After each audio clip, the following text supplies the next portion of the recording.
दिन रात हमारे जवान कुर्बानियां दे रहे हैं।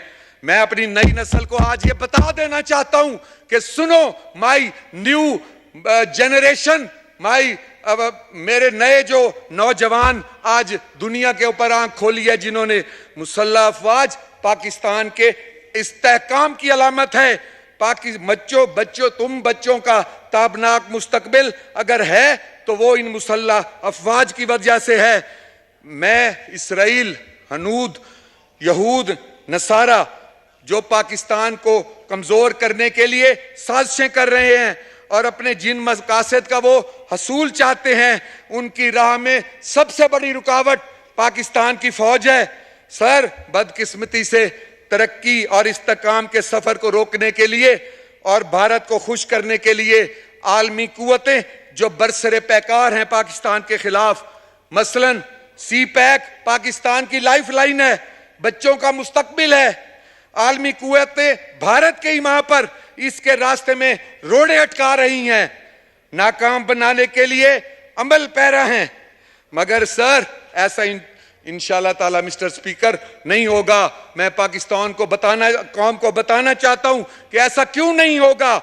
इसलिए कि हमारे पास मजबूत मुसल्लह अफवाज है जिसने इस मंसूबे को अमली जामा पहनाने का बेड़ा उठा लिया है। अंदरूनी और बैरूनी दुश्मन को हमारी तरक्की गवारा नहीं है। इसमें अंदरूनी दुश्मन कौन है आप जानते हैं अच्छी तरह। जिसने सी पैक को पिछले 4 सालों में रोका वो कभी पाकिस्तान का दोस्त नहीं हो सकता। जिसने सर यहां पे एक लंदन में एक यहूदी इलेक्शन लड़ रहा है और एक पाकिस्तानी सादे खान लड़ रहा है, जिसने यहूदी को सपोर्ट किया, वो कभी पाकिस्तान का पैट्रियट नहीं हो सकता। सर, दुश्मन सर जो है वो हमारी तरक्की उसको गवारा नहीं है। मुसल्लह अफवाज पर हमला आवर है और आज हमारे चंद नादान नौजवानों और खवातीन को बहला फुसला के वो ये कर रहा है।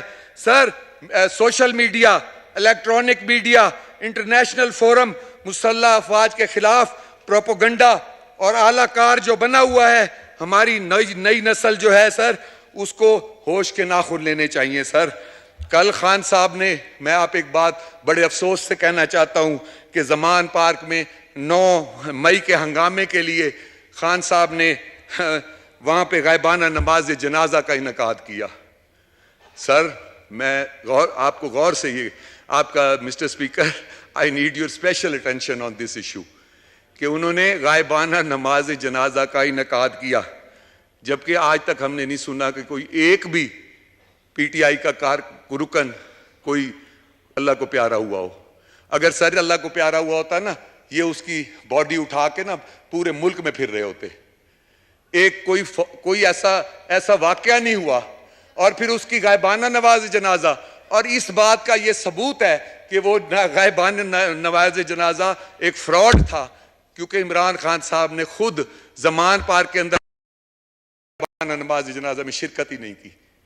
कहते होंगे मैं किसको दुआ दूं जाके, वो तो फौत ही कोई नहीं हुआ, किसका गायबाना नमाज जनाजा पढ़ूं। तो वैसे भी अगर कोई ऐसा होता भी सही, तो मैं उनके जो हैं फॉलोअर्स उनको ये बताना चाहता हूं कि जो तुम्हारे गायबाना नमाज जनाजा में नहीं आता, वो तुम्हारा लीडर कैसे हो सकता है। वो यहूदियों का लीडर तो हो सकता है, इंडियन का लीडर तो हो सकता है। सर, हमारा फैसला वक्त ने सच साबित किया। हम 20 मुजाहिदों का फैसला, आमतौर पर हमारी ये बात बहुत से लोगों पे भारी पड़ती है। हमारे 20 लोगों का फैसला आज मुल्क और कौम पे ने साबित किया इस वक्त ने कि वो हमने उस वक्त भांप लिया था कि ये इदारों के दुश्मन हैं, ये पाकिस्तान के दुश्मन हैं। हमें समझ आ गई थी, हमने इसलिए छोड़ा। अगर हम उस वक्त अदम एतमाद कामयाब ना करवाते तो अगले 11 साल ये जाने वाले नहीं थे। और इनकी ये डील थी कि पाक फौज को दीवार से लगाकर हम एटम बम भी उनके हवाले करेंगे। आज पाक फौज को सलाम है, लेकिन सर हम 20 भी मुजाहिद हैं, हमें गालियां दी गई, हम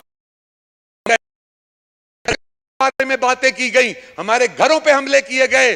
सर, हमने अल्लाह को हाजिर नाजिर जान के कहता हूं, 1 रुपया भी अगर लिया हो, 40 करोड़ की जमीन मैंने 1122 को अतिया की है सर। ये मुझे क्या 20 करोड़ देंगे?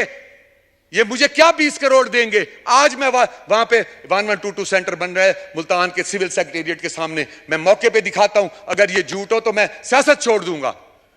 हमने सर इनको सिर्फ इसलिए हटाया है कि ये इस मुल्क को तबाह करने के एजेंडे पे आए थे। खुद पर इल्जाम लगाए सर। इस बंदे ने दुश्मन का आलाकार बनकर अपने सियासी कारकुनों की तरबियत की है सर। यही वजह है कि 9 मई को इमरान खान की गिरफ्तारी के बाद मुनज़्ज़म साजिश के तहत मुल्की इदारों और हसास तनसीबात पर हमले किए गए। इससे कौन खुश हो सकता है? सिर्फ भारत ही इससे खुश हो सकता है। पाकिस्तान के लिए दुख और अफसोस का अफसोस भरा ये लम्हा है सर, इस अवान के जरिए। और जैसा कि आप जानते हैं कि इसी अवान में आपकी इजाजत से मैं नाम लूंगा, हमारे स्पीकर नेशनल असेंबली की इजाजत से मैं ऑन रिकॉर्ड ये लाना चाहता हूं, और ख्वाजा आसिफ साहब की इजाजत से मैंने यहां यूनैनिमस करारदाद फौज के हक में पेश की थी जब हमारे नए आर्मी चीफ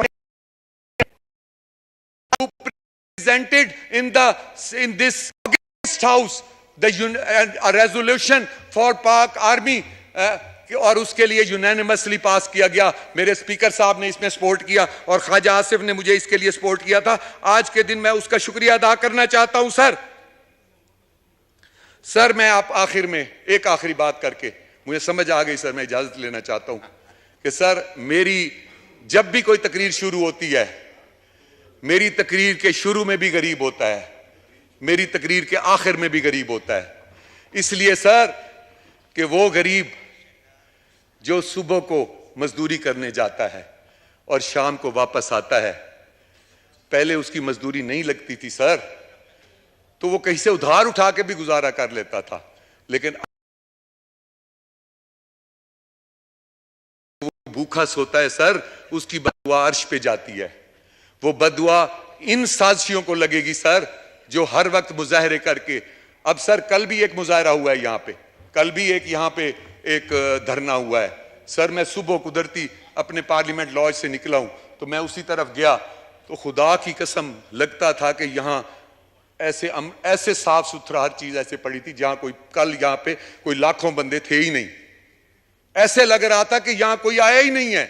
और सर कर जब इतना बड़ा बहुत बड़ा समंदर हमने देखा है और उस समंदर से पता ये लगता था सर एक पत्ती भी किसी दरख्त की नहीं उन्होंने उतारी।